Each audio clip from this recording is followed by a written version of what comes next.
Good evening, good afternoon, good morning, namaskaram, namaskar, vanakkam, and salam alaikum. Welcome to Bob's Radio 21.37 FM, and this is Bob with you. Well, dear friends, you would have noticed I've added one more language to the welcome, and I just want to say peace be with you in Arabic as well. Well, we begin a new week right here on Bob's Radio, and so far it's been an amazing journey. Thank you for joining us today on our motivational Mondays right here on Bob's Radio. We have so many things to talk about, but I just want to say that the past week that has gone by, I hope you've had a nice, quiet week. I hope you've rested well, had some time in the presence of God, and refreshed and renewed your souls and got to experience some good things in life. Well, the world today is not what we thought it was yesterday. We have so many news that are good and bad that are happening every day. And that keeps happening in our lives. But on the online Christian radio, Bob's Radio, we talk about hope, we talk about joy, we talk about peace.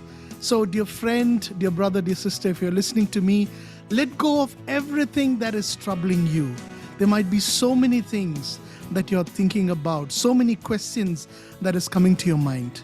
For a few moments, keep that all aside and let's sit in the presence of God and enjoy some songs and listen to some wonderful stories and talk about our wonderful guests coming today.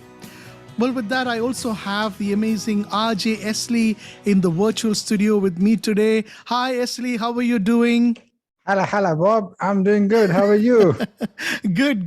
Salam alaikum. Walaikum salam. How are you? I hope everything is good. I thought you added Arabic because the UAE National Day is coming, and I thought yes, indeed. And I thought that's why you added Arabic to it. Yes, so we are leading to that. So the UAE National Day is coming very soon on the 2nd of December. So I thought let's add this and let's give our friends a little bit of Arabic as well. Nice.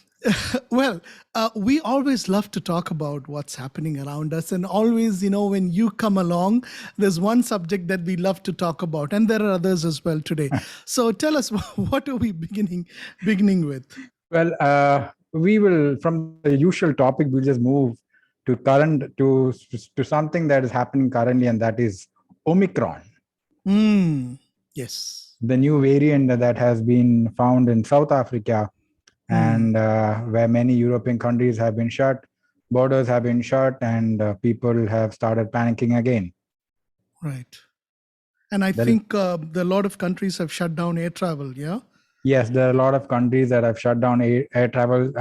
Currently, there are 70, as per BBC, there are currently 77 fully confirmed cases. Not 77. Yeah, there are 77 confirmed cases in South Africa, 4 cases in Botswana, 1 in Hong Kong, and Israel and Belgium, and all these countries, they have been all on a lockdown, and people have also started panicking. Travel restrictions have come in, especially to India, and so on. Things have been changing. I think there are some new restrictions for people flying in from the Gulf countries, right? I think. Are we still not? No, if it is for international travels to India, Gulf countries is not in the list of countries at risk so far. Okay. So all you need to have is an RT-PCR test on arrival, and if it is negative, but you need to stay for 14 days on quarantine, self-health monitoring for quarantine. But there are certain countries that are restricted, that are countries at risk. So the countries like including the UK, South Africa, Brazil, Bangladesh, Botswana, China, Mauritius, New Zealand, Zimbabwe, Singapore, Hong Kong, and Israel. These are the lists of the countries at risk that has been updated by India. So any of the people coming from these countries to India, they need to be on self-quarantine they need to be on home quarantine for 7 days. They need to do the RT-PCR on the 8th day, and if negative, they have to stay for another 7 days at home. Well, the fact of the matter is, with all these variants, it it is inevitable that they are going to come to the shores of India and to the Gulf and to the Middle East. So it is Yes. going to happen, right? It is Yeah. inevitable because of how the world is connected now, how people are traveling, especially if you look at the UAE with the Expo, so many people flying in from In and all over out. the world. Yes. So yeah, so these variants are inevitably going to come in, Yeah, and I'm sure. and it was Mm, described by one of the scientists as horrific. mm, So it mm, is. mm. Yeah. Well, that's not good news, but we know that whatever happens around us, God is in control and Yes, God God is has a in control, plan and and a there's nothing purpose. happening without Yeah, His knowledge. absolutely, So trust in absolutely. God and just move on. Yes, yeah. And then let's move on to another. Let's go to our sports news for today. Well, that's what we have been talking last week. Also, it's about the cricket of New Zealand tour of India. The first Test match has been ended today. What a Hmm. nail-biting finish Yeah. to a fantastic Test match today at Kanpur. Okay. It was just Okay. amazing to watch the New Zealand team battle it out Hmm. to make it a draw. Mm. They came to bat. Sometimes Yeah, draws. they came to Yeah. bat with 284 runs of a target to win, and Yeah. India had to take 9 more wickets to bring them down. They Okay. lost all the wickets except for the last wicket, but a big thanks to the Kiwi debutant Rachin Ravindra Hmm. and the 11th man Ajaz Patel, who stood in there and made a remarkable resilience under fading light on a deteriorating track to deny India a famous victory today in Kanpur. They fought the 98 overs. Unbelievable. It was just Hmm. amazing to watch them bat, Reminded me Yes. of Rahul Dravid when he used to play Test cricket, Mm. like 10 runs in 100 balls and all that. Yeah. So Yeah. this is just remarkable to see how these debutants have been Absolutely. batting, have been playing. And both the debutants for this match, like Rachin Ravindra from New Zealand and Shreyas Iyer from India, they Hmm. have been tremendous. They have made the nations proud in the first Absolutely. match they have played, and Shreyas Iyer was awarded as a player of the match for the first test. Okay. Excellent. Yeah, I mean, Test cricket is always the purest form, the form that brings out all the skills. And sometimes in Test cricket, a draw is as good as a win, right? I'm Yes. sure the New Zealanders are celebrating this as a win. And Yeah. it's not like yesteryears. India is one of the strongest sides to beat at home. So I Yes. think that is a tremendous Yeah, and achievement. yeah, Yeah. and I think that tomorrow's guest could give us more Yes, feedback into this because he has played with some of the greatest of Indian cricketers. correct. Correct. And Yes. I think Well, tomorrow we have a yeah. wonderful guest whom we could talk all day about cricket. Correct. Absolutely. Well, dear listeners, we've been telling about him the last week. And for those of you who are joining us today, we have Tinu Yohanan, who is the first Kerala cricketer to be selected to the Indian national team. He was a fast bowler and he started his career in Test cricket. On the fourth ball, he got a wicket, and that's a rare record. And he is a great player, but more than that, he's a wonderful man, amazing, humble human being, and I just can't wait to have him tomorrow. There is so much that we need to talk about. So do not forget tomorrow. That's the 30th of November, Tuesday. On our Transformational Tuesdays, we're going to have that wonderful cricketer, ex-cricketer Tinu Yohanan, joining us live on air and talking a lot about cricket. He's played with everyone, all the legends, hasn't he, Esli? I Yes, he has mean, played with not even Sachin. He one. has played with Yeah, Saurav, yeah, Ganguly, with Sehwag, with the current Indian coach Rahul Dravid. yeah. He has played with some amazing names in Indian cricket. Absolutely, absolutely. And among his wickets, he's also taken the wickets of Brian Lara and Chris Gayle. Yeah, Some some of of the the greats bigs of the of game. West Indies. Yes. Yes, so he's been there, he's done that, he's scaled those heights that millions and billions of Indians have are aspiring to, but very few can really achieve. And he has And done in all fact, that. he's also Yeah, coaching some great youngsters nowadays, correct, especially correct. Sanju Samson and all these. So Yes, it's going to be great yes, to have him tomorrow with us. absolutely. I'm just looking Yes. forward to have him. Yeah. So as the head of the Kerala team, he has got some amazing people. So many things that we want to talk to him about tomorrow. I'm afraid I don't know if we will have enough time, but it's going to be an amazing session. And what really amazes me about him, Hesley, is the love that he has for the Lord, and how he's so bold in testifying and talking about the Lord Jesus Christ with everyone, about how his life has changed. You can really see the love that is really pouring out of his heart, and a true gentleman, and a true cricketer, at the same time a wonderful Christian. So it's going to be a joy to have him. Yes, Well, Bob. we've spoken a lot. Let's go to our first song. And Esley, we spoke about fear. We spoke about being afraid with all that is going on around us. But this song says, "Fear not, for I have called you by name."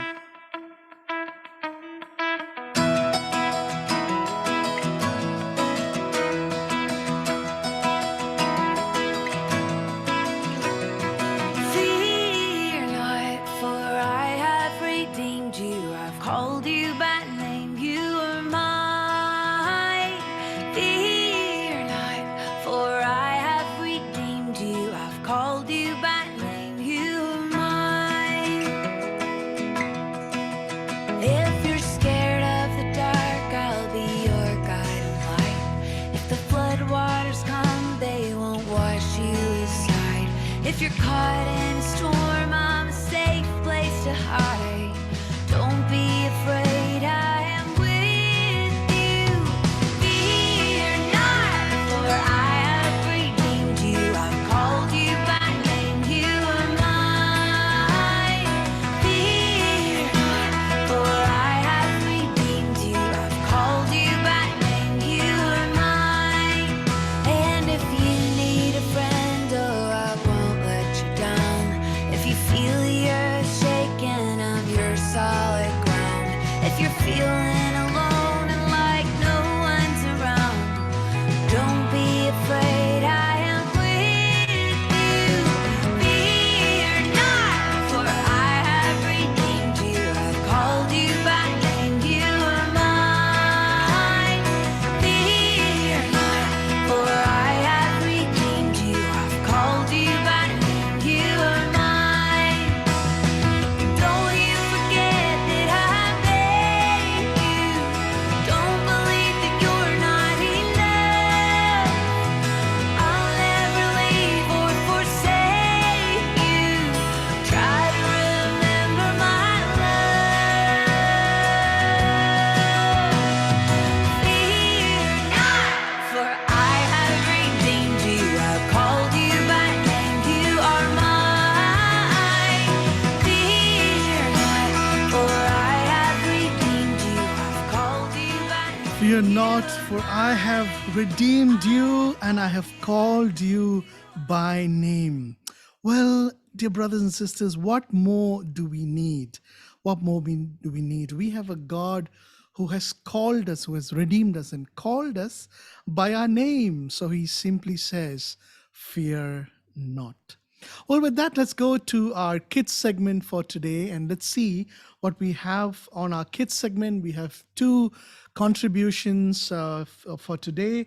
We have Jocelyn Grace Justin, who's going to sing a song for us, and we also have Noel Ebi, who's going to give us a story. So let's go and listen to these wonderful children.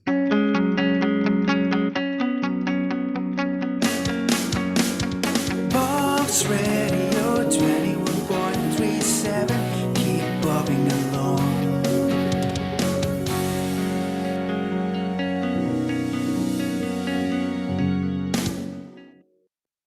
Hi friends, my name is Jocelyn Justin. I'm talking to you from Ajman. Today I'm going to sing a song of Zacchaeus. Zacchaeus was a wee little man, and a wee little man was he. He climbed up in the sycamore tree, and the Lord he wanted to see. As the Saviour passed that way, he looked up in the tree, and he said, Zacchaeus, you come down. I'm going to your house today. I'm going to your house today. Do you want it once again? Zacchaeus was a weary man, and a weary man was he. He climbed up in the sycamore tree, and the Lord he wanted to see. As the Saviour passed that way, he looked up in the tree, and he said, Zacchaeus, you come down. I'm going to your house today. I'm going to your house today. Thank you. Hi Carly, Carlos and Kathy. My name is Noel Abhi and I live in Kerala, India. Today I would like to share a story called Fix It. Red light flashed as Kevin made his remote control Jeep race into the living room where his brother Peter was sitting on the couch. The Jeep ran over Peter's foot and crashed, causing a piece of the motor to fall off. Kevin tried to fix it, but it was no use. Peter, can you fix my Jeep? He asked. Not again, exclaimed Peter. But he took it and fixed it so that it was as good as new. Thanks, said Kevin. I sure wish I could fix things. Kevin raced the Jeep into his bedroom. Then he sat on the bed.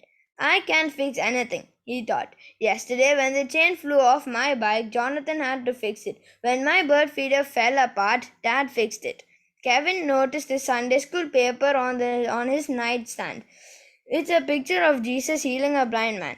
Jesus fixed blind and lame people, thought Kevin. Best of all, he fixed me, so I can go to heaven. Kevin sat up straight. Jesus can help me learn to fix something. So Kevin prayed, asking God to help him fix something. Kevin went to the kitchen where Dad was making dinner. He looked sad, and Kevin heard him sigh. What's the matter, Dad? He asked. Oh, Kevin, said Dad. It's nothing for you to worry about. I've just had a difficult day, that's all. Kevin wrapped his arms around his father and gave him a big hug. Don't be sad, Dad, he said. I love you. You're the best dad a kid could ever have. Dad broke into a smile. Thank you, Kevin, he said. You have just made me the happiest dad in the whole world. Kevin smiled too. God had answered his prayers and helped him fix something. Dad's sad heart.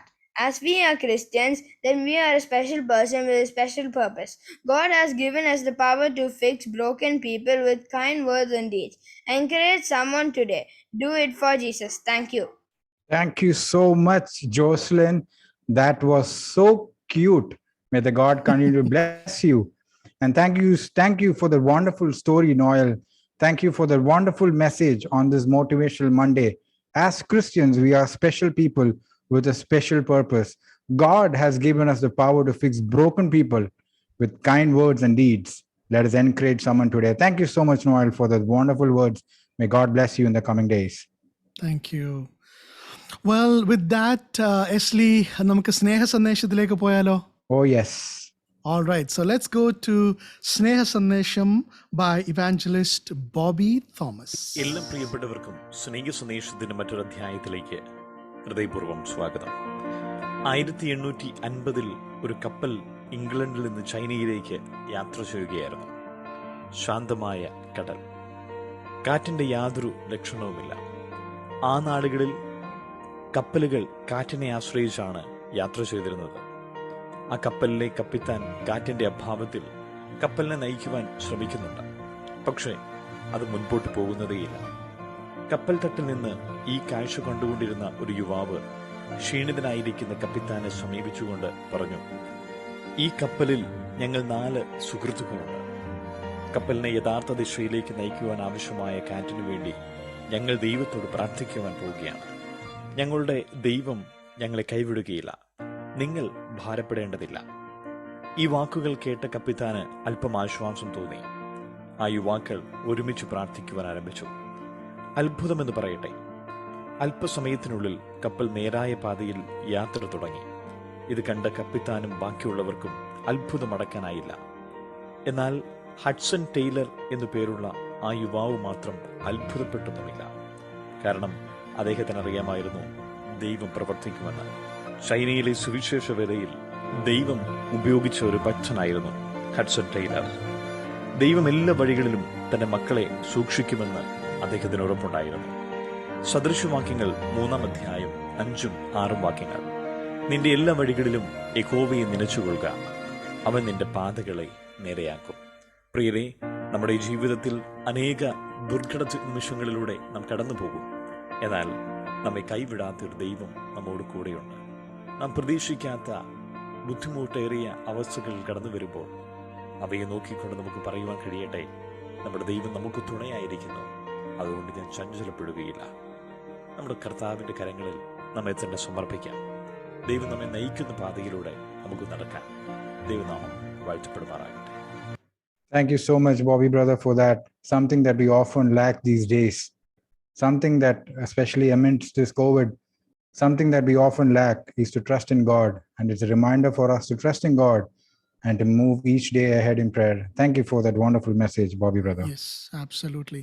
And I love the verse with which he ended that. It says, in all your ways acknowledge him, Yes. and he will make your path straight. നിന്റെ എല്ലാ വഴികളിലും അവനെ നനച്ചുകൊള്ളുക, അവൻ നിന്റെ പാതകളെ നേരെയാക്കും. എല്ലാ വഴികളിലും നമ്മുടെ പാതകളൊക്കെ ഒരു പക്ഷെങ്കിൽ നാം ദൈവത്തെ എല്ലാ സമയത്തും എല്ലാ വഴികളിലും എല്ലാ സമയത്തും നാം അവനെ നനയ്ക്കുന്നുണ്ടോ? ഉണ്ടെങ്കിൽ അവൻ നമ്മുടെ പാതകളെ നേരെയാക്കും. No matter what trouble, problems you're going through, God is there to make those paths straight for us. Well, with that, Leslie, why don't we go to our second song for today? Yes. Right. So this is again our own UAE's very own singer-songwriter, A.B. Alex, and from his latest album, Victorious Love. So let's listen to this beautiful song by A.B. Alex, Turn Your Eyes. Oh, so are you weary and troubled? No light in the darkness you see. Then there's a light for a look at the Saviour, and life more abundant and free. Turn your eyes upon Jesus, look full in his wonderful face, and the things of earth will grow strangely dim in the light of his glory and grace.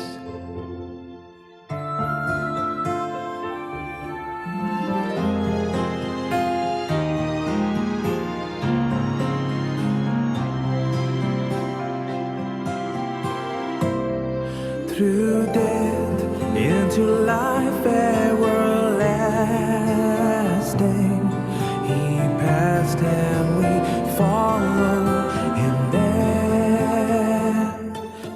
O'er us sin no more and dominion, for more than conquerors we are. Turn your eyes upon Jesus, look full in his wonder. Turn your eyes upon Jesus and look full in his wonderful face. And that is where we look to for peace and comfort, even when we have all these bad news that is happening around us. Well, with that, let's bring our special guest on air today. Today, dear brothers and sisters, we have Rajesh Kumar Kattakkada with us as our special guest. Let's bring him on air. Bob's Radio 21.37, keep bobbing along.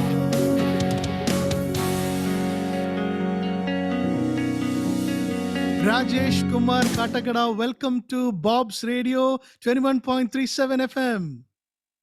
Thank you for welcome me, Bob. Yes, thank you so much for joining us today. We are so happy to have you with us.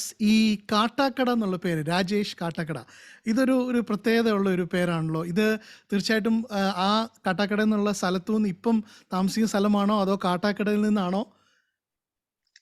ഇല്ല actually ഞാന് എന്റെ home town കുട്ടമലയാണ്. എന്നാൽ okay. ഞാനിപ്പോ കാട്ടാക്കട വന്ന് താമസിക്കാൻ തുടങ്ങിയിട്ട് എനിക്ക് തോന്നുന്നു 7 years ആയി. ഓ, ഓക്കെ. ഓക്കെ. അത് രണ്ടും ശരി. ആരംഭിക്കുന്നത് കായിൽ നിന്നാണല്ലോ. അതെ, അതെ, അതെ. അല്ലത് പറയാൻ തന്നെ ഒരു ഗാംഭീര്യമുണ്ട്. രാജേഷ് കാട്ടാക്കട എന്നൊക്കെ പറയുമ്പോഴേ അത് കേൾക്കാൻ ഒരു ഞാൻ രസമുണ്ട്. അതങ്ങ് സ്വീകരിച്ചു. അത് അപ്പോ മാത്രമല്ല സ്മോൾ ടൗൺ ആണ്. ഓക്കെ. ശരി. ഓക്കെ, രാജേഷ് ബ്രദറെ, നമുക്ക് ചെറുപ്പകാലത്ത് നിന്ന് തന്നെ ആരംഭിക്കാം. അപ്പോൾ can you share with us your childhood memories and also ഒരു ഹൈന്ദവ കുടുംബ പശ്ചാത്തലത്തിൽ നിന്നാണ് വന്നതെന്നുള്ളത് പേരിൽ നിന്ന് തന്നെ ഞങ്ങൾക്ക് മനസ്സിലാവും. അപ്പോൾ ആ ഒരു കുടുംബ പശ്ചാത്തലത്തെക്കുറിച്ചൊക്കെ ഒന്ന് ഞങ്ങളോടൊന്ന് ഷെയർ ചെയ്യാമോ? ഓക്കെ, ഞാന് ജനിച്ചത് 1981-ലാണ്. അപ്പൊ ഞാൻ നേരത്തെ സൂചിപ്പിച്ചതുപോലെ എന്റെ ഹോം ടൗണ് കുട്ടമലയാണ്. പക്ഷെ ഞാൻ ജനിച്ചത് ഒരു ഓർത്തഡോക്സ് ഹിന്ദു ഫാമിലിയിലാണ്. എൻ്റെ മെമ്മറി ഞാൻ കളക്ട് ചെയ്യുകയാണെങ്കിൽ ഞാൻ താമസിക്കുന്ന സ്ഥലത്ത് എനിക്ക് തോന്നുന്നു ഒരു 13 ഫാമിലീസ് ആണ് ഞങ്ങളുടെ കമ്മ്യൂണിറ്റിയിൽപ്പെട്ട ആൾക്കാർ താമസിക്കുന്നത്. അതെല്ലാം അടുത്തടുത്താണ്. അതെല്ലാം എൻ്റെ അമ്മയുടെ ബന്ധുക്കളാണ്. അപ്പൊ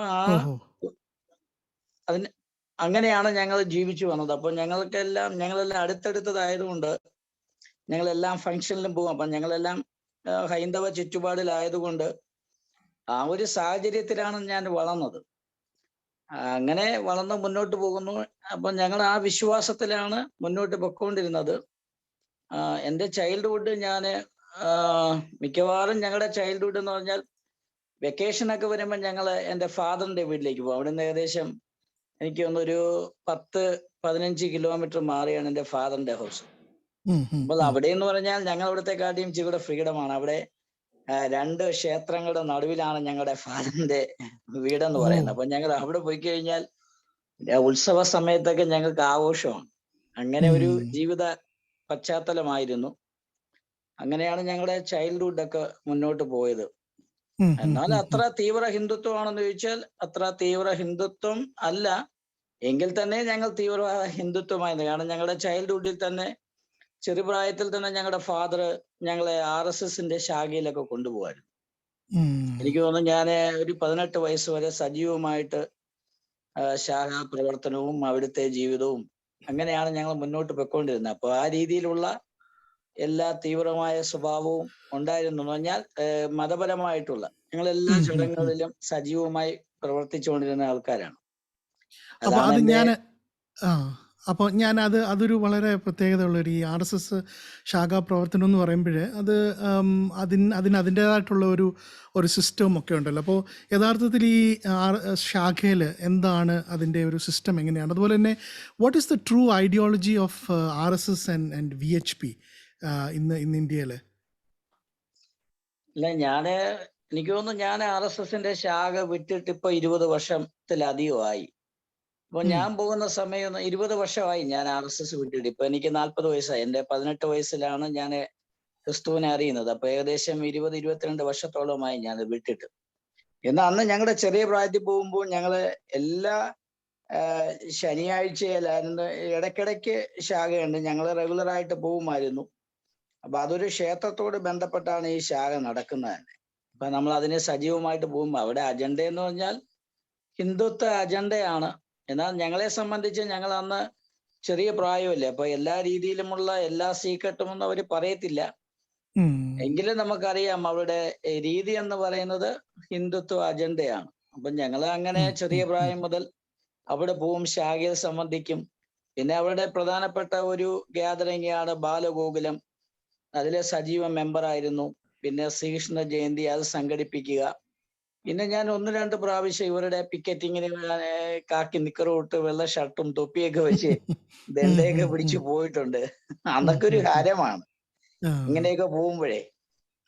അതൊരു പാർട്ട് ഓഫ് ലൈഫായിട്ട് അങ്ങ് പോയി. എന്നാൽ അതൊക്കെ പിന്നീട് ആലോചിക്കുമ്പോൾ അതൊക്കെ ഒരു നഷ്ടമായിരുന്നു. ജീവിതത്തിന്റെ നല്ലൊരു ഭാഗം നമ്മൾ അവിടെ ചെലവഴിച്ചല്ലോ എന്ന്.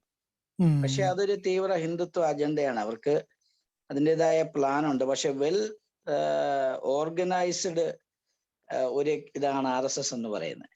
അതിന്റെ കേന്ദ്ര സ്ഥാനത്ത് നിന്ന് പറഞ്ഞു കഴിഞ്ഞാൽ രാജ്യത്തിന്റെ എല്ലാ സ്ഥലങ്ങളിലും ഒരേ സമയത്ത് പോയി നിശ്ചലമാക്കാൻ കഴിവുള്ള ഒരു ബൃഹത്തായ ഒരു സംഘടനയാണത്. നമ്മൾ വിചാരിക്കുന്നതിനേക്കാൾ അപ്പുറമായ എല്ലാ സ്വാധീനവും അവർക്കുണ്ട്.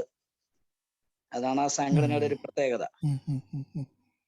രാജേഷ് ബ്രദറെ, യേശു ക്രിസ്തുവിനെ നിങ്ങൾ സ്വന്തം രക്ഷിതാവായി നിങ്ങൾ എങ്ങനെയാണ് സ്വീകരിച്ചത്? ആ നിമിഷത്തിലേക്ക് നയിച്ച സംഭവങ്ങൾ എന്തൊക്കെയാണ്? മാത്രമല്ല, what made Jesus Christ so different from all the belief systems that you know before?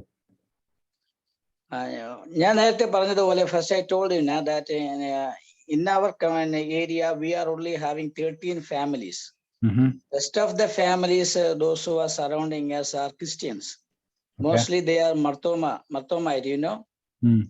അങ്ങനെ ഞങ്ങൾ മർത്തോമാക്കാരാണ് ഞങ്ങളുടെ ചുറ്റുപാടും താമസിക്കുന്നത്. അപ്പൊ ഇവരുമായിട്ട് നമുക്ക് നല്ലൊരു ബന്ധമുണ്ട്. അപ്പൊ ഈ ക്രിസ്മസ് വരിക, ക്രിസ്മസ് കരോൾ വരിക, ആ സമയത്തൊക്കെ ഇന്നത്തെ പോലെയല്ല. അന്ന് ഞങ്ങളുടെ വീടുകളിലൊക്കെ വന്ന് ഇവർ പാടും. അത് ഞങ്ങൾക്ക് ഭയങ്കര ഇഷ്ടമാണ്. അപ്പൊ അവർ ചില സന്ദേശങ്ങൾ പറയും.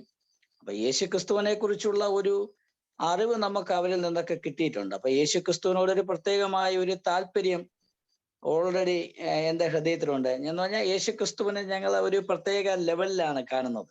ഒരു പ്രത്യേക ബഹുമാനവും ആ ഒരു ഇതൊക്കെ ഞങ്ങൾ കൊടുത്തിട്ടുണ്ട്. അങ്ങനെ ഇരിക്കുമ്പോഴാണ് എനിക്ക് തോന്നുന്നു ആദ്യമായിട്ട് എനിക്ക് ബൈബിൾ പ്രസന്റ് ചെയ്യുന്നത് എൻ്റെ അമ്മയുടെ അനിയത്തിയാണ്. എൻ്റെ അമ്മയുടെ അനിയത്തി BEd പഠിച്ചുകൊണ്ടിരിക്കുന്ന സമയത്ത് എൻ്റെ അമ്മയുടെ അനിയത്തിക്ക് ഒരു ബൈബിൾ കൂട്ടുകാരി പ്രസന്റ് ചെയ്തു. അത് എനിക്ക് കൊണ്ട് എൻ്റെ അമ്മയുടെ അനിയത്തി, അതാണ് എനിക്ക് കിട്ടിയ ഫസ്റ്റ് ബൈബിൾ എന്ന് പറയാം. അത് അപ്പൊ ബൈബിളൊക്കെ വായിക്കുമ്പോൾ, ബൈബിൾ ഞാൻ വായിക്കും, ആദ്യമൊന്നും മനസ്സിലാകത്തില്ല, എങ്കിലും ചില വചനങ്ങളൊക്കെ നമ്മുടെ മനസ്സിലേക്ക് ഇങ്ങനെ കടന്നു വരാറുണ്ട്. അങ്ങനെ ഇരിക്കുമ്പോൾ ഞാൻ പറഞ്ഞല്ലോ, എൻ്റെ വീടിനടുത്തുള്ള എല്ലാം മർത്തോമയിലെ, അതുപോലെ തന്നെ ബ്രദറൻ സഭയിലെ ചർച്ചിലെ ആൾക്കാരുണ്ട്. ഇവരെല്ലാം ഞങ്ങളുടെ ഫ്രണ്ട്സാണ്. അപ്പൊ ഞങ്ങളിങ്ങനെ ഒരുമിച്ച് കളിച്ചൊക്കെ പോകുന്ന സമയത്ത് ഞാൻ ഇവരോട് അങ്ങോട്ട് ചോദിച്ചു, എനിക്ക് നിങ്ങളുടെ ചർച്ചിലേക്ക് വരണം. അപ്പൊ ഞായറാഴ്ചയാണ്. അപ്പൊ രാവിലെ ഞായറാഴ്ച, ശനിയും ഞായറും എന്ന് പറഞ്ഞാൽ ഞങ്ങൾ ക്രിക്കറ്റിന്റെ കളിക്കാരാണ്. രാവിലെ വീട്ടിൽ നിന്ന് പോവും, വൈകുന്നേരം ആകുമ്പോഴേ തിരിച്ചു വരത്തുള്ളൂ. ഗ്രൗണ്ടിൽ പോയി ക്രിക്കറ്റ് കളിക്കും. അപ്പോൾ ഈ ബ്രദറൻ ചർച്ചിൽ പോകുന്ന യുവാക്കന്മാരായ ആൾക്കാരും ഞങ്ങളോടൊപ്പം ക്രിക്കറ്റ് കളിക്കാൻ പറ്റും. പക്ഷെ ഞായറാഴ്ച അവർക്കൊരു പ്രത്യേകതയുള്ളത്, അവർ ഞായറാഴ്ച അവർ ചർച്ചിൽ പോയി വർഷിപ്പൊക്കെ കഴിഞ്ഞിട്ട് മടങ്ങി വരത്തുള്ളൂ. അങ്ങനെ ഇവര് പോകുന്ന കാണുമ്പോൾ നമുക്കൊരു ഇൻട്രസ്റ്റ്. അങ്ങനെ ഞാൻ ചോദിച്ചു. അങ്ങനെ അവരെ കൂടെയാണ് ആദ്യമായിട്ട് ഇവരുടെ ചർച്ചിലേക്ക് ഞാൻ പോകുന്നത്. ചർച്ചിൽ പോയി ഞാൻ ഐ തിങ്ക് ഓൾമോസ്റ്റ് 2 hour എങ്ങാണ്ടാണ് അവരുടെ വർഷിപ്പ്. പക്ഷെ അവിടുത്തെ പാട്ടും അവിടുത്തെ രീതിയും അതെല്ലാം എന്നെ വളരെയേറെ സ്വാധീനിച്ചു. ഞാൻ ഓർക്കുന്നുണ്ട്, ഒരു 2 month റെഗുലർ ആയിട്ട് ഞാൻ പോകുമായിരുന്നു. ആരും അറിയത്തില്ല. രാവിലെ പോയിട്ട് വൈകുന്നേരം ക്രിക്കറ്റ് കളി കഴിഞ്ഞെല്ലാം വരുന്നത്. അപ്പൊ വീട്ടുകാർക്കും അറിയത്തില്ല. അപ്പൊ ഞങ്ങൾ പോവും. പക്ഷെ ഒരു ചേഞ്ച് ഒന്നും ഉണ്ടായിട്ടില്ല. അങ്ങനെ ഇരിക്കുമ്പോഴാണ് ഞങ്ങളുടെ വീടിന്റെ അടുത്ത് ബ്രദറൻ ചർച്ച് ഒരു കൺവെൻഷൻ ക്രമീകരിച്ചു. ഞാനും ആ കൺവെൻഷന് പോയി. ആ ദിവസത്തിലാണ് ഞാൻ ക്രിസ്തുവിനെ അറിയുവാൻ ഇടയായത്. എന്ന് പറഞ്ഞാൽ I remember the preachers name, PV James Valakom. അദ്ദേഹമാണ് അന്ന് അവിടെ പ്രസംഗിച്ചത്. വളരെ മനോഹരമായിട്ട് അദ്ദേഹം ക്രൂശിക്കപ്പെട്ട ക്രിസ്തുവിനെ ഉയർത്തി. എൻ്റെ ഭാഷയെ പറഞ്ഞാൽ അദ്ദേഹം ക്രൂശിക്കപ്പെട്ട ക്രിസ്തുവിനെ വ്യക്തമായിട്ട് വരച്ചു കാട്ടി എന്ന് വേണം പറയാൻ. ആ പ്രസംഗം ഇന്നും എനിക്ക് ഓർമ്മയുണ്ട്. ഏകദേശം 20-22 വർഷമായിട്ടും പുള്ളി പ്രസംഗിച്ച പ്രസംഗത്തിന്റെ ഏകദേശം കാര്യങ്ങൾ എനിക്ക് ഓർമ്മയുണ്ട്. അന്നാണ് ശരിക്കും ഞാൻ ക്രിസ്തുവിനെ മനസ്സിലാക്കിയത്. എന്നാൽ അങ്ങനെ ഒരു സാഹചര്യത്തിലേക്ക് എന്നെ ദൈവം കൊണ്ടുവന്നു എന്ന് പറഞ്ഞാൽ, ഞങ്ങളുടെ ഫാമിലിയിൽ കുറെ സ്ട്രഗിൾ ഉണ്ടായി. എൻ്റെ ഫാദറിന് കുറെ, ഞങ്ങളെ ഈ RSSലും BJPയിലൊക്കെ എൻ്റെ ഫാദർ പ്രവർത്തിച്ചു കൊണ്ടിരുന്ന സമയത്ത് he was very active in RSS, BJP. ആ സമയത്ത് അവിടെ LDFുമായിട്ട് രാഷ്ട്രീയപരമായിട്ടുള്ള പ്രശ്നം ഉണ്ടായി. അങ്ങനെ അവിടെ അടി നടക്കി. എൻ്റെ ഫാദർ, എനിക്ക് തോന്നുന്നു വർഷങ്ങൾ, my father has to leave our home, അദ്ദേഹം നമ്മുടെ വീട്ടിൽ നിന്ന് മാറി നിൽക്കേണ്ടതായിട്ട് വന്നു. അപ്പൊ ഞാനും അമ്മയും അനുജനും മാത്രമാണ് അവിടെ താമസിച്ചത്. പിന്നെ ഞങ്ങളുടെ റിലേറ്റീവ്സ് ഒക്കെ ഉണ്ട്. അങ്ങനെ ഞാൻ ഈ അവസ്ഥയിലേക്ക് വരുന്നതിന് മുമ്പ് ദൈവം അതിനുള്ള ചില കാര്യങ്ങളൊക്കെ ചെയ്തു. ഞാൻ അങ്ങനെ ഒരു സാഹചര്യം ഉണ്ടായില്ലെങ്കിൽ ഒരുപക്ഷെ എനിക്ക് ഇങ്ങനെ ഒരു മനസ്സ് വരത്തില്ലായിരിക്കും. അപ്പൊ നമ്മുടെ ജീവിതത്തിൽ ഞാൻ വലിയൊരു സ്ട്രഗിളിലൂടെ കടന്നുപോയായിരുന്നു. ഞാനത് യോഹന്നാന്റെ സുവിശേഷം 3-ാം അധ്യായത്തിൽ പറയുന്ന കാര്യത്തോട് ചേർത്താ ചിന്തിക്കുന്നത്. ഞങ്ങളെ യേശുക്രിസ്തു പറഞ്ഞല്ലോ, പരിശുദ്ധാത്മാവിനെ കുറിച്ച് പറയുമ്പോൾ അത് കാറ്റാകുന്നു, അത് വീശുമ്പോൾ അത് എവിടെ നിന്ന് വരുന്നു, എവിടേക്ക് പോകുന്നു എന്ന് അറിയുന്നില്ല. അപ്പൊ ചില സമയത്ത് നമ്മുടെ ജീവിതത്തിൽ പരിശുദ്ധാത്മാവ് വളരെ മന്ദമായിട്ട് സംസാരിക്കും, ചില സമയത്ത് ശക്തമായി ഇടപെടും. അപ്പോൾ എന്തൊക്കെ ആയാലും ശക്തമായി ഇടപെടുമ്പോൾ മരങ്ങൾ കടപുഴകി വീഴും, കപ്പലുകൾ തകരും എന്നൊക്കെ പറയുന്നത് പോലെ യേശുക്രിസ്തുവിനെ അറിയുന്നതിന് തൊട്ടു മുമ്പ് അങ്ങനെ ഒരു വലിയൊരു സാഹചര്യത്തിലൂടെ കടന്നുപോയത് കൊണ്ടായിരിക്കും എൻ്റെ മനസ്സൊരു പക്ഷേ ക്രിസ്തുവിനെ അറിയുവാനുള്ള ഒരു പാകത്തിലേക്കായി എന്ന് വേണമെങ്കിൽ പറയാം. അങ്ങനെ എനിക്ക് ഇന്ന് ഓർമ്മ ശരിയാണെങ്കിൽ 1999 ഡിസംബർ 25 ഞാൻ ഈ കൺവെൻഷനിൽ അറ്റൻഡ് ചെയ്യുന്നത്. ആ ദിവസത്തിൽ ഞാൻ യേശു ക്രിസ്തുവിനെ അറിഞ്ഞു. അപ്പോൾ അതൊരു ട്രെമൻഡസ് ചേഞ്ച് ആണ്. എൻ്റെ ഹൃദയത്തിൽ വന്ന ഹാപ്പിനെസ്, പിന്നെ ജീവിതത്തിൽ ഒരു ഉദ്ദേശം ഉണ്ടായി, ലക്ഷ്യം ഉണ്ടായി, ടോട്ടൽ ചേഞ്ച് ആണ് എനിക്ക് ഉണ്ടായത്. പിറ്റേ ദിവസം ആ മൂമെന്റ് മുതൽ ചേഞ്ച് ഉണ്ടായി. അതെന്റെ വീട്ടിൽ ചെല്ലുമ്പോൾ തന്നെ പിറ്റേ ദിവസം മുതൽ തന്നെ എൻ്റെ മാതാപിതാക്കൾക്ക് മനസ്സിലായി സംതിങ് ഹാപ്പൻ ടു ഹിം. എന്താണെന്നൊന്നും അവർക്ക് അറിയത്തില്ലായിരുന്നു. അങ്ങനെ ഞാനൊരു 3-4 മാസം ഈ കാര്യമൊന്നും വീട്ടുകാർ അറിഞ്ഞിട്ടില്ലായിരുന്നു. ലാസ്റ്റ് ഞാൻ ഫൈനലി ബാപ്റ്റിസം എടുക്കാൻ വേണ്ടി തീരുമാനിച്ച സമയത്താണ് യഥാർത്ഥത്തിൽ വീട്ടുകാർ തന്നെ അറിയുന്നത്. ഞാൻ സ്നാനപ്പെട്ട് തിരിച്ചു വരുമ്പോഴാണ് ഞാൻ യേശുക്രിസ്തുവിനെ വിശ്വസിച്ചു എൻ്റെ മാതാപിതാക്കൾക്ക് വ്യക്തമായിട്ട് മനസ്സിലാക്കാൻ കഴിഞ്ഞു. അപ്പോൾ ഞാൻ മനസ്സിലാക്കുന്നത് ദൈവത്തിന്റെ ഒരു പ്രവൃത്തിയാണ്. It is A miraculous work which Christ has done in my life to accept him and call him as my personal savior. I think this is a very wonderful day. അതെനിക്ക് ഒരിക്കലും മറക്കാൻ പറ്റാത്ത ദിവസമായിരുന്നു. രാജ്, കർത്താവിനെ അറിഞ്ഞതിന് ശേഷം കുടുംബത്തിൽ നിന്നോ ബന്ധുക്കളിൽ നിന്നോ അതോ അല്ലെങ്കിൽ കൂട്ടുകാരിൽ നിന്നോ എന്തെങ്കിലും പ്രശ്നങ്ങൾ നേരിട്ടിട്ടുണ്ടോ? ഒരു യഥാർത്ഥ വിശ്വാസി ആയ ശേഷം രാജേശ്വരന്റെ ജീവിതം എങ്ങനെയാണ് മാറിയത്? ഞാൻ യഥാർത്ഥ വിശ്വാസിയായി തീർന്ന ശേഷം ആദ്യമായിട്ട് എനിക്ക് ഉണ്ടായ അനുഭവം, മൈ ഫ്രണ്ട്സ് ലെഫ്റ്റ് മീ. എന്റെ സ്നേഹിതന്മാരെല്ലാം ഓരോരുത്തരായിട്ട് എന്നിൽ നിന്ന് വിട്ടുപോയി. കാരണം അതുവരെ ഉണ്ടായിരുന്ന ആ ഒരു രീതി അല്ലായിരുന്നു എനിക്ക്. അപ്പോൾ ഓരോ ഫ്രണ്ട്സും എന്നിൽ നിന്ന് പതുക്കെ അകലാൻ തുടങ്ങി. പിന്നെ ഞാൻ പറഞ്ഞില്ലയോ നേരത്തെ സൂചിപ്പിച്ചതുപോലെ, soon after the baptism my father and mother came to know that I accepted Christ, and they thought that the baptism is the means to convert to Christianity. അപ്പോൾ ഞാൻ ക്രിസ്ത്യാനിയായി എന്നുള്ള കാര്യം അവർക്ക് മനസ്സിലായപ്പോൾ my father could not accept me. എൻ്റെ faith ഒക്കെ വിട്ടുപോയല്ലോ, അതുകൊണ്ട് എൻ്റെ ഫാദറിന് അത് മനസ്സിലാക്കാൻ കഴിഞ്ഞില്ല. ഇത് മാത്രമല്ല, I am the eldest person in my family. അപ്പൊ എൻ്റെ കുടുംബത്തിലെ മൂത്ത മോനാണ് ഞാൻ. എൻ്റെ ഫാദർ എന്നോട് വളരെ നിരാശനായി ചോദിച്ചിട്ടുണ്ട്, if I die will you do. അതായത് ഞങ്ങളുടെ ഭാഷ പറഞ്ഞാൽ എൻ്റെ ഫാദർ മരിച്ചു കഴിഞ്ഞാൽ ഉള്ള സകല കർമ്മങ്ങളും ആചാര അനുഷ്ഠാനങ്ങളൊക്കെ ചെയ്യേണ്ടത് ഞാനാണ്. അപ്പൊ എൻ്റെ ഫാദർ ചോദിച്ചു, ഞാൻ മരിച്ചു കഴിഞ്ഞാൽ നീ എന്ത് ചെയ്യും? ഞാൻ പറഞ്ഞു, അതൊന്നും ഞാൻ ചെയ്യത്തില്ല. അതൊക്കെ എൻ്റെ ഫാദറിന് വളരെ ഷോക്കിംഗ് ന്യൂസ് ആയിരുന്നു. അപ്പൊ അതിൻ്റെതായ പ്രയാസങ്ങളൊക്കെ ഉണ്ടായി. പക്ഷെ അതിൽ സംഭവിച്ച കാര്യം എന്ന് പറഞ്ഞാൽ, ഞാൻ soon after my conversion I have taken a decision to study the Bible. അങ്ങനെ ഞാൻ ബൈബിൾ സ്കൂളിലേക്ക് പോയി. എനിക്ക് തോന്നുന്നു 2000 ഞാൻ കുമ്പനാട് ബൈബിൾ സ്കൂളിൽ പോയി. ഞാൻ സ്നാനപ്പെട്ട് 2 മാസം കഴിയുന്നതിന് മുമ്പ് തന്നെ ഞാൻ ബൈബിൾ സ്കൂളിൽ പോയി. ബൈബിൾ സ്കൂളിൽ പോകാനുള്ള പ്രധാനപ്പെട്ട കാര്യം, നമുക്ക് വീട്ടിൽ സ്റ്റേ ചെയ്യാൻ പറ്റത്തില്ല. കാരണം നമുക്ക് എന്നും പ്രശ്നമാണ്. ഇങ്ങനെ ആയതുകൊണ്ടുള്ള, അറിയാലോ, സാധാരണ നമ്മൾ ഒരു വിശ്വാസത്തിൽ നിന്ന് മറ്റൊരു വിശ്വാസത്തിലേക്ക് മാറുമ്പോൾ ഉണ്ടാകുന്ന പ്രശ്നങ്ങൾ മുഖാന്തരം. അങ്ങനെ ഞാൻ ബൈബിൾ സ്കൂളിലേക്ക് പോയി, അവിടെ സ്റ്റേ ചെയ്തു. പിന്നെ ഞാൻ ബൈബിൾ കോളേജുകളിലായിരുന്നു. അത് കഴിഞ്ഞ് വീണ്ടും ഞാൻ വേറൊരു ബൈബിൾ കോളേജിൽ പോയി, പിന്നെ സ്റ്റിവാർഡ് ബൈബിൾ കോളേജിൽ പോയി. ആ സമയങ്ങളിൽ ബൈബിൾ കോളേജുകളും ബൈബിൾ സ്കൂളുകളും എനിക്കൊരു ഷെൽട്ടർ ആണെന്ന് വേണമെങ്കിൽ പറയാം. അങ്ങനെ ഒരു ഡിസിഷൻ എടുത്തത് കൊണ്ട് നമുക്കതിൽ നിന്ന് വിശ്വാസത്തിൽ ഉറയ്ക്കാൻ കഴിഞ്ഞു. എന്നാണ് ഞാൻ മനസ്സിലാക്കുന്നത്. അങ്ങനെ ഒരു 5 or 6 years ഞാൻ ബൈബിൾ സ്കൂളിലാണ് സ്പെൻഡ് ചെയ്തത്. പിന്നെ വന്നെങ്കിലും ഞാൻ വീട്ടിലധികം സ്പെൻഡ് ചെയ്തിട്ടില്ല. കുറെ കാലം ഞാൻ വേറൊരു ദേവദാസന്റെ വീട്ടിലായിരുന്നു. അദ്ദേഹത്തിന്റെ കൂടെ തന്നെ ഞാൻ ഒരു 3 year or 4 year അവിടെ താമസിച്ചിട്ടുണ്ട്. അങ്ങനെ വീട്ടിൽ റെയറായിട്ടേ താമസിച്ചിട്ടുള്ളൂ. അപ്പൊ ഇതിനിടയ്ക്കൊന്ന് ചോദിച്ചോട്ടെ, ഇപ്പോ തിരിച്ച് വീട്ടിലേക്ക് മടങ്ങി വരാനുള്ള സാഹചര്യം പിന്നീട് ഉണ്ടായോ, അതോ ഇപ്പോഴും അതിനുള്ള ഒരു അവസരം? ഇല്ല, ഞാൻ പിന്നെ വീട്ടിലേക്ക് മടങ്ങിപ്പോയി. പിന്നെ എന്റെ വീട്ടുകാര് കാമായി കുഴച്ചായി. ഇപ്പൊ വളരെ സഹകരണമാണ്, സ്നേഹമാണ്. എങ്കിലും ഞാൻ അവരുടെ ഒരു ഫംഗ്ഷൻ അങ്ങനെ പോവാറില്ല, വിളിക്കാറില്ല. പിന്നെ എന്റെ വീട്ടുകാർക്ക് എന്നോടുള്ള ഏറ്റവും വലിയ പ്രശ്നം എന്ന് പറഞ്ഞാൽ, എന്റെ അനുജന്റെ ഇവര് എല്ലാ ഫംഗ്ഷനും ഇവര് സൺഡേയിലാണ് ക്രമീകരിക്കുന്നത്. അപ്പൊ ചില കാര്യങ്ങളിൽ ഞാൻ സ്ട്രോങ് ഡിസിഷൻ എടുത്തിട്ടുണ്ട്. ഒന്ന്, എൻ്റെ അമ്മയുടെ അമ്മ മരിച്ചു, മദേഴ്സ് മദർ മരിച്ച സമയത്ത്.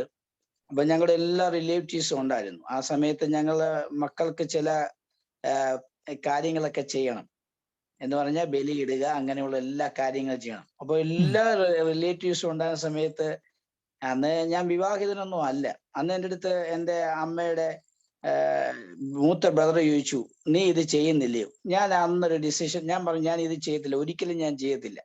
അതെല്ലാം അവർക്കൊക്കെ ഷോക്കിംഗ് ന്യൂസാണ്. പിന്നെ അവരുടെ ഒരു റിലീജിയസ് ആക്ടിവിറ്റിയിലൊന്നും ഞാൻ പങ്കെടുക്കാറില്ല. പിന്നെ എൻ്റെ അനിയന്റെ വിവാഹം അത് സൺഡേയിലായിരുന്നു. ഞാൻ പറഞ്ഞു, സൺഡേയിൽ ഞാൻ ഒരു കാരണവശാലും വിവാഹത്തിന് വരത്തില്ല. എന്നോട് സ്നേഹം ഉണ്ടെങ്കിൽ you have to change the wedding day എന്ന് പറഞ്ഞു. പോയില്ല. അങ്ങനെയുള്ള ഡിസിഷൻ എടുത്തത് കൊണ്ട് അവർക്ക് എന്നോട് വിഷമമൊക്കെ ഉണ്ടായിരുന്നു. പക്ഷെ ഇപ്പോൾ അതെല്ലാം മാറി, ഞാൻ പോവാറുണ്ട്. കഴിഞ്ഞ ഒരാഴ്ച എൻ്റെ അമ്മ ഹോസ്പിറ്റലായിരുന്നു, ഞാനാ പോയിരുന്നേ. രാത്രി മുഴുവനും ഞാനായിരുന്നേ. പകൽ എൻ്റെ അനിയനിരിക്കും. അപ്പോൾ ഇപ്പൊ കുഴപ്പമില്ല, റിലേഷൻഷിപ്പ് വളരെ നന്നായിട്ട് പോകുന്നു. Wow, these are such wonderful memories and how the Lord is leading. ദുഃഖങ്ങളും പ്രയാസങ്ങളും ഒക്കെ വരുമ്പോൾ നമ്മളെ എല്ലാവരും കൈവിട്ടാലും കൈവിടാത്തവനായിട്ട് ഒരു കർത്താവുണ്ട്. യേശുവിൽ എൻ തോഴനെ കണ്ടേ എന്നുള്ള ഈ ഒരു ഗാനം കേട്ടിട്ട് നമുക്ക് മടങ്ങി പ്രിയ രാജേഷ് ബ്രദറിലേക്ക് വരാം.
പതിനായിരങ്ങളിൽ ഏറ്റവും സുന്ദരനെ, ആ പതിനായിരങ്ങളിൽ ഏറ്റവും സുന്ദരനായവനെ കണ്ടുമുട്ടുവാൻ തക്കവണ്ണം പ്രിയ രാജേശ്വരൻ്റെ ജീവിതത്തിൽ ഭാഗ്യം ലഭിച്ചു. അവിടുന്ന് ജീവിതം മാറി അനേക അനുഭവങ്ങൾ കൂടെ കടന്നുപോയി.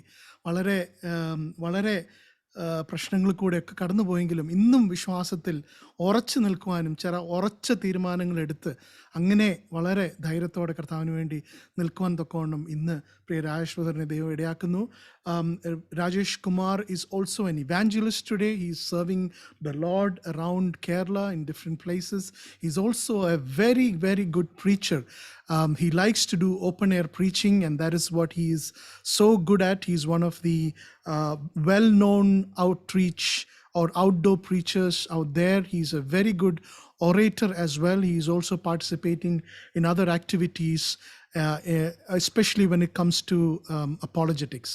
അപ്പോൾ അപ്പോളജറ്റിക്സിൻ്റെ കാര്യം പറഞ്ഞപ്പോൾ ബ്രദറെ, you had the privilege to associate with some great spiritual giants like Thiruvathar Krishnankutty, അതുപോലെ മറ്റ് പലരും. ഇന്ന് സുവിശേഷത്തിന് വേണ്ടി അല്ലെങ്കിൽ വിശ്വാസത്തിന് വേണ്ടി ഇത്രയും ധൈര്യത്തോടെ നിൽക്കുവാൻ തക്കോണം ദൈവം പ്രിയ രാഷ്ട്രപതിന് ധൈര്യവും ബലവും നൽകുന്നു. ഇത്രമാത്രം ആവേശത്തോടെ നിൽക്കുവാൻ തക്കോണം ദൈവം അല്ലെങ്കിൽ നിൽക്കുവാനുള്ള ഒരു കാരണം എന്താണ്? അതുപോലെ തന്നെ വിശ്വാസികളായ നാം ഓരോരുത്തരും ഇതുപോലെ ധൈര്യമായി നിൽക്കേണ്ട, പ്രത്യേകിച്ച് ഇന്നത്തെ കാലത്ത് നിൽക്കേണ്ട അതിൻ്റെ ഇമ്പോർട്ടൻസ് എന്താണ്? എന്നെ സംബന്ധിച്ച് ഞാൻ എൻ്റെ ജീവിതത്തിലെ ഈ അപ്പോളജറ്റിക്സിനോട് താല്പര്യം വന്നത് ഞാൻ കൃഷ്ണൻകുട്ടി തിരുവട്ട സാറുമായിട്ട് അസോസിയേറ്റ് ചെയ്യുന്നത് മുഖാന്തരമാണ്. അത് ഓർക്കുകയാണെങ്കിൽ എനിക്ക് തോന്നുന്നു ഞാൻ ആദ്യമായിട്ട് അദ്ദേഹത്തിൻ്റെ മെസ്സേജ് കേൾക്കുന്നത് 99-ലാണ്. അത് ഞാൻ ജനിച്ച ഹോം ടൗണിനടുത്ത്, ഞാൻ പഠിച്ച സ്കൂളിൻ്റെ അടുത്തായിരുന്നു. അമ്പൂരി എന്ന സ്ഥലത്താണ് അദ്ദേഹം പ്രസംഗിച്ചത്. അപ്പോൾ ഞാൻ അന്ന് അമേസ് ചെയ്തു, ഇത്രയും പ്രായമുള്ള ഒരു വ്യക്തി ഇത്ര മനോഹരമായിട്ട് how he preaching about Christ. അതെന്നെ അതിശയിച്ചു. ഈ 2-2.5 മണിക്കൂറൊക്കെ ഇത്രയും നല്ല രീതിയിലുള്ള, അതായത് നല്ലൊരു ഒറേറ്റിംഗ് ഞാൻ അവിടെ കേട്ടു. എനിക്ക് വളരെ ആകർഷണീയത തോന്നി. അന്നേ എൻ്റെ ഒരു ആഗ്രഹമായിരുന്നു ഇദ്ദേഹത്തെ ഇവിടെ നിന്ന് നേരിട്ട് പരിചയപ്പെടണം. അന്നൊക്കെ ഞാൻ വന്ന സമയമാണ്, അധികം ഒന്നും പരിചയപ്പെടാൻ പറ്റിയില്ല. പിന്നെ എനിക്കൊരു സാഹചര്യം ലഭിച്ചത്, അത് കഴിഞ്ഞ് ഞാൻ കുമ്പനാട് ബൈബിൾ സ്കൂളിലെ പഠനം കഴിഞ്ഞ് മടങ്ങി വരുമ്പോൾ I got a chance to work with him 15 days. ഞാൻ വയനാട് പോയി അദ്ദേഹത്തിന്റെ ഒരു പ്രോഗ്രാമിൽ 15 ദിവസം ഫുൾ ഡേ പ്രവർത്തിച്ചു.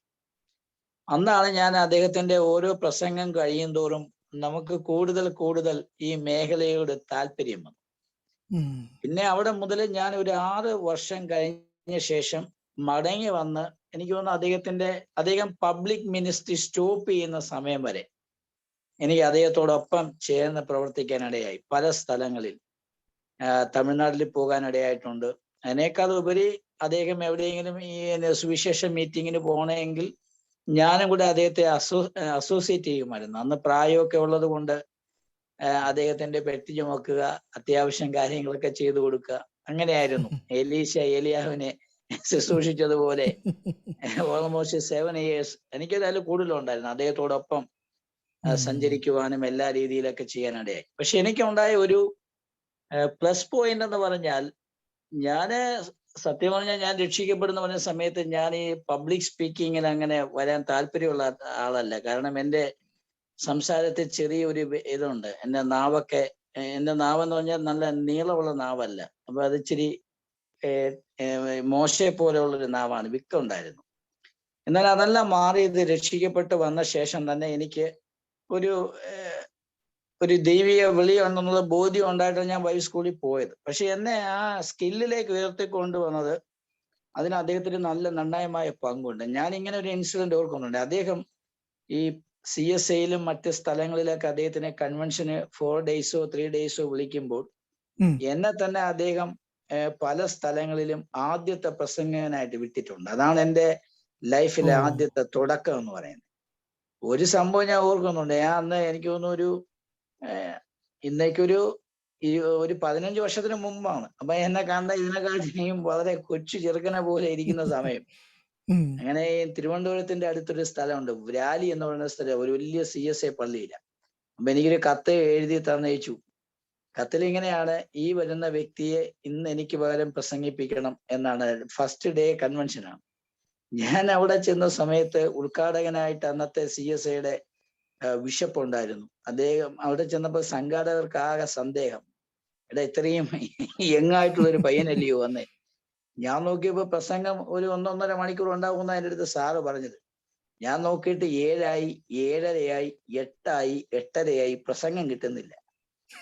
ഏകദേശം ഒരു 8:30 ആയപ്പോ അവരെനിക്ക് തന്നു ഒരു അരമണിക്കൂർ പ്രസംഗിക്കാൻ. ഞാൻ 1.25 മണിക്കൂർ പ്രസംഗിച്ചു. അത് കഴിഞ്ഞ് ഇറങ്ങി വന്നപ്പോഴാണ് സംഘാടകർ എൻ്റെ അടുത്ത് പറയാണ്, ഞങ്ങള് ബിഷപ്പിനോട് പറഞ്ഞു, കണ്ടിട്ട് പയ്യൻ ചെറുതാണ്, പ്രസംഗിക്കാനുള്ള പ്രാപ്തിയൊന്നും കാണത്തില്ല, അതുകൊണ്ട് സമയം നീട്ടിയെടുക്കണമെന്ന് പറഞ്ഞു. എന്നിട്ട് അവരെന്നോട് ക്ഷമ പറഞ്ഞു. അപ്പൊ ഞാൻ ആലോചിക്കുന്നത്, എൻ്റെ ജീവിതത്തിലെ ഈ സ്കിൽ എനിക്ക് ഉണ്ടെന്ന് മനസ്സിലാക്കി എന്നെ അതിലേക്ക് പ്രൊമോട്ട് ചെയ്തത് അദ്ദേഹമാണ്. പല സ്ഥലങ്ങളിൽ എന്നെ ഫസ്റ്റ് ഡേയിൽ കൺവെൻഷൻ പ്രസംഗിക്കാൻ വേണ്ടി വിടുമായിരുന്നു.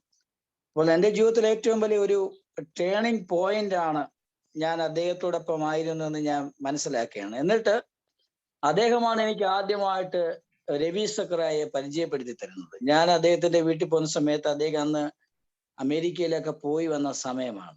അന്ന് അദ്ദേഹം എനിക്കൊരു CD കൊണ്ടുവന്നു. അത് രവി സക്രായുടെ ഒരു CD ആണ് എനിക്ക് തന്നെ. അത് ഞാൻ കേട്ട് കഴിഞ്ഞപ്പോൾ എനിക്ക് ഒന്നുകൂടെ അപ്പോളജറ്റിക്സിൽ താല്പര്യമായി. അങ്ങനെ ഞാൻ 6 ശതമാനം പോയി എനിക്കൊന്ന് 1 മാസത്തെ അപ്പോളജറ്റിക്കൽ കോഴ്സ് ചെയ്തു.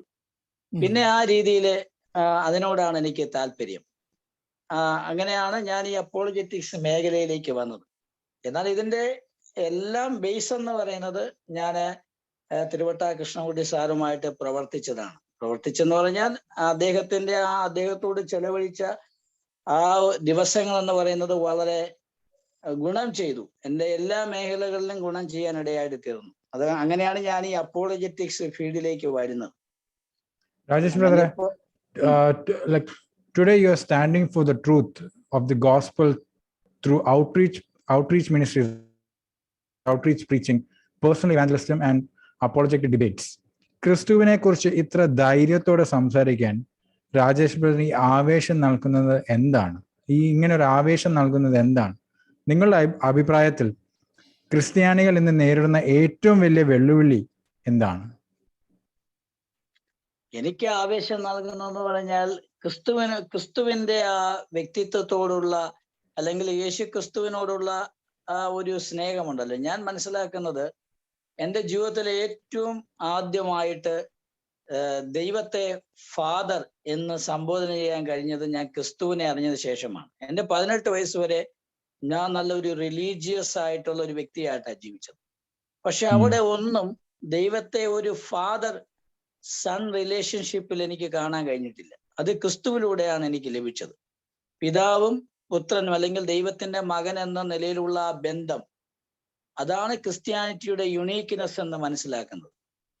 നമുക്ക് അബ്ബാ ഫാദർ എന്ന ദൈവത്തെ വിളിക്കത്തക്ക രീതിയിലുള്ള ഒരു ബന്ധം മറ്റൊരു റിലീജിയനിലും ആ ബന്ധം വരുന്നില്ല. ഞാൻ എൻ്റെ 18 വർഷം ഞാൻ ആയിരുന്ന സമയത്ത് പോലും ദൈവവുമായിട്ട് അങ്ങനെ ഒരു സ്നേഹബന്ധത്തിൽ മനസ്സിലാക്കാനായിട്ട് കഴിഞ്ഞിട്ടില്ല. എന്നാൽ അതിനുശേഷം ക്രിസ്തുവിനെ അറിഞ്ഞതിന് ശേഷം ഞാൻ മനസ്സിലാക്കുന്നത് ക്രിസ്തുവിന്റെ സ്നേഹത്തിൽ നിന്ന് നമ്മെ ആർക്കും വേർപിരിക്കാൻ കഴിയില്ല. ഞാൻ ഓരോ ദിവസം ക്രിസ്തുവിനെ കുറിച്ച് പഠിക്കും തോറും ക്രിസ്തുവിന്റെ ശ്രേഷ്ഠത മനസ്സിലാക്കും തോറും ആ ക്രിസ്തുവിനോടുള്ള സ്നേഹം കൂടുകയാണ്.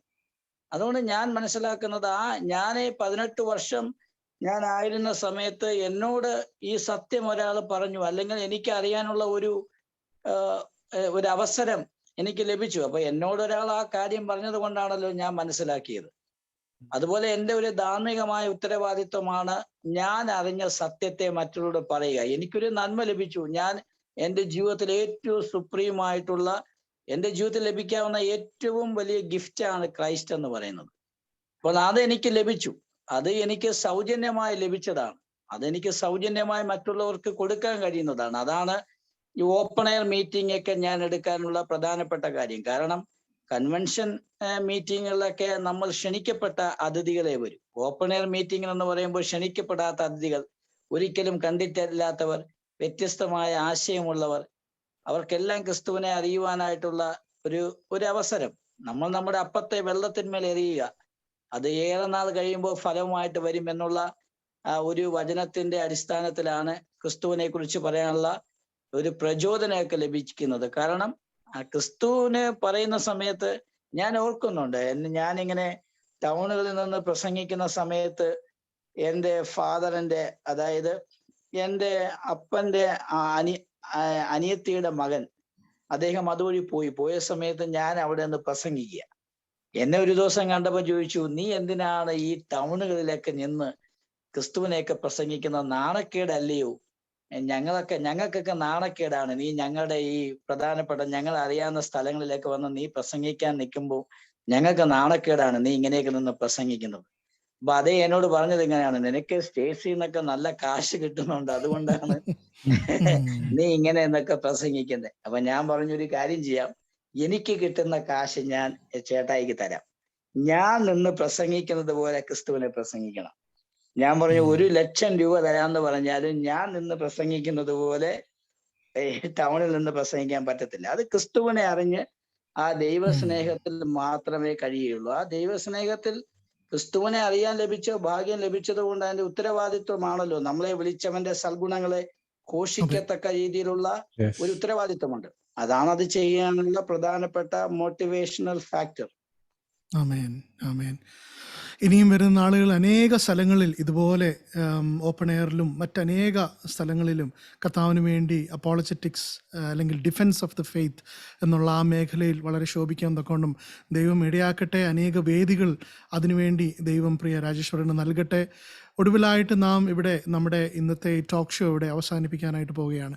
We live in very challenging times, especially with the new Omicron variants and all these different challenges that we listen every day. And so many of our listeners, they might be facing doubts and questions regarding their own faith. സ്വന്തം വിശ്വാസത്തെ ചോദ്യം ചെയ്യുകയും ഒരു പക്ഷെങ്കിൽ ദൈവത്തെ തന്നെ ചോദ്യം ചെയ്യുകയും അല്ലെങ്കിൽ സംശയങ്ങളൊക്കെ അതിൽ കൂടെ അതിനെ അഭിമുഖീകരിക്കുന്ന പല കേൾവിക്കാരും ഇന്ന് നമ്മളെ ശ്രവിക്കുന്നുണ്ടായിരിക്കാം. പ്രിയ രാജേഷ് ബ്രദറെ, ഒടുവിലായിട്ട് ആ പ്രിയപ്പെട്ടവരോടുള്ള അവസാനമായിട്ട് പറയാനുള്ള സന്ദേശം എന്താണ്? എനിക്ക് ഒടുവിലായിട്ട് കൈമാറാനുള്ള സന്ദേശം എന്ന് പറയുന്നത് ദൈവം സകലത്തെ നിയന്ത്രിക്കുന്നു എന്നാണ്. അപ്പോൾ ദൈവം അറിയാതെ ഒരു കാര്യവും ലോകത്തിൽ സംഭവിക്കുന്നില്ല. ഈ കാര്യങ്ങൾ ഇന്ന് ഈ ഗ്ലോബലി ഈ പാൻഡമിക് സിറ്റുവേഷൻ വരുമ്പോൾ ഇതെല്ലാം നമുക്ക് വെളിപ്പെടുത്തി തരുന്ന ഒരു പ്രധാനപ്പെട്ട കാര്യം നമ്മുടെ മുന്നിൽ സമയം അധികം ഇല്ല എന്നാണ്. ബൈബിളിൽ വളരെ വ്യക്തമായി പറയുന്നുണ്ട്, ക്രിസ്തു പറയുന്നുണ്ട്, വരുവാനുള്ളവൻ വരും, താമസിക്കയില്ല എന്നുള്ളതാണ്. അപ്പൊ ക്രിസ്തുവിന്റെ വരവിനോട് ബന്ധപ്പെട്ട് ലോകത്തിൽ സംഭവിക്കുന്ന സംഭവവികാസങ്ങളെ കുറിച്ചെല്ലാം വെളിപ്പാട് പുസ്തകത്തിലും മറ്റ് വേദഭാഗങ്ങളിലെല്ലാം വ്യക്തമായി രേഖപ്പെടുത്തിയിട്ടുണ്ട്. അപ്പോൾ ഞാൻ ഇങ്ങനെയുള്ള പാൻഡമിക് സിറ്റുവേഷനൊക്കെ കാണുമ്പോൾ എൻ്റെ മനസ്സിൽ ഓടിയെത്തുന്ന കാര്യം ക്രിസ്തുവിന്റെ വരവ് വളരെ അടുത്തിരിക്കുന്നു. പെട്ടകത്തിന്റെ വാതിൽ അടയുവാൻ സമയമായി എന്ന് പറയുന്നത് പോലെ തനിക്കായി കാത്തു നിൽക്കുന്ന രക്ഷയ്ക്ക് അവൻ രണ്ടാമത് പ്രത്യക്ഷനാകാൻ പോകുന്നു എന്നുള്ള കാര്യം കൂടുതൽ വ്യക്തമാവുകയാണ് ചെയ്യുന്നത്. കാരണം ഈ കാര്യങ്ങളെല്ലാം ക്രിസ്തു മുൻകൂട്ടി തന്നെ നമുക്ക് വെളിപ്പെടുത്തി തന്നിട്ടുണ്ട്. അപ്പോൾ ഇങ്ങനെയുള്ള സാഹചര്യങ്ങൾ വരുമ്പോൾ ദൈവഭക്തരായ അല്ലെങ്കിൽ വിശ്വാസികളായ ഒരാളെ സംബന്ധിച്ച് അവർക്കതിൽ ഭാരപ്പെടുകയില്ല. കാരണം അവിടെ പൗരത്വം സ്വർഗത്തിലാകുന്നു. അവിടെ നിന്ന് അവിടെ രക്ഷിതാവായ ക്രിസ്തു വരുമെന്നുള്ള ഉത്തമമായ ബോധ്യമുണ്ട്. ഇതെല്ലാം അതിൻ്റെ എല്ലാം സൂചന എന്നാണ് ഞാൻ മനസ്സിലാക്കുന്നത്. അതുകൊണ്ട് വിശ്വാസികളായ വ്യക്തികൾ അല്ലെങ്കിൽ ദൈവമക്കളായവർ അവർ ചെയ്യേണ്ട ഒരു കാര്യം ക്രിസ്തുവിന്റെ വരവിന് വേണ്ടി ഒരുക്കപ്പെട്ടവരായിരിക്കുക. രണ്ടാമത് ക്രിസ്തുവിനെ അറിയാത്തവരെ സംബന്ധിച്ച് ഇങ്ങനെയുള്ള സാഹചര്യങ്ങൾ വരുമ്പോൾ ദൈവം നമുക്ക് നൽകുന്ന ഒരു അവസരമാണ് സമയത്തിന് മുമ്പേ ക്രിസ്തുവിനെ അറിഞ്ഞ് ആ ഭാഗ്യകരമായ പ്രത്യാശയിലേക്ക് വരിക. അതുകൊണ്ട് ഇതിൽ നമ്മൾ ഭാരപ്പെടേണ്ട കാര്യമില്ല. നമ്മുടെ കർത്താവ് സകലത്തെയും നിയന്ത്രിക്കുന്നു. എവരിത്തിങ് ഇൻ ഗോഡ്സ് കൺട്രോൾ എന്നാണ് എനിക്ക് പറയാനായിട്ടുള്ളത്. നമ്മൾ അവനിൽ പൂർണ്ണമായി ആശ്രയിക്കുക. ആമേൻ, ആമേൻ. Well, Rajesh brother, thank you so much for coming on Bob's Radio today. Thank you so much. Okay, thank you. Thank you, Wesley, for giving us those wonderful thoughts and for driving the conversation forward. Well, dear listeners, I hope you've enjoyed our program today. I hope we will see you tomorrow as well on our Transformational Tuesdays with Tinu Yohanan. Well, that's it for today, and I hope that you will go with peace and with a smile on your face. And until we meet again, along with RJ Esley, this is RJ Bob signing out. Goodbye, good night, and God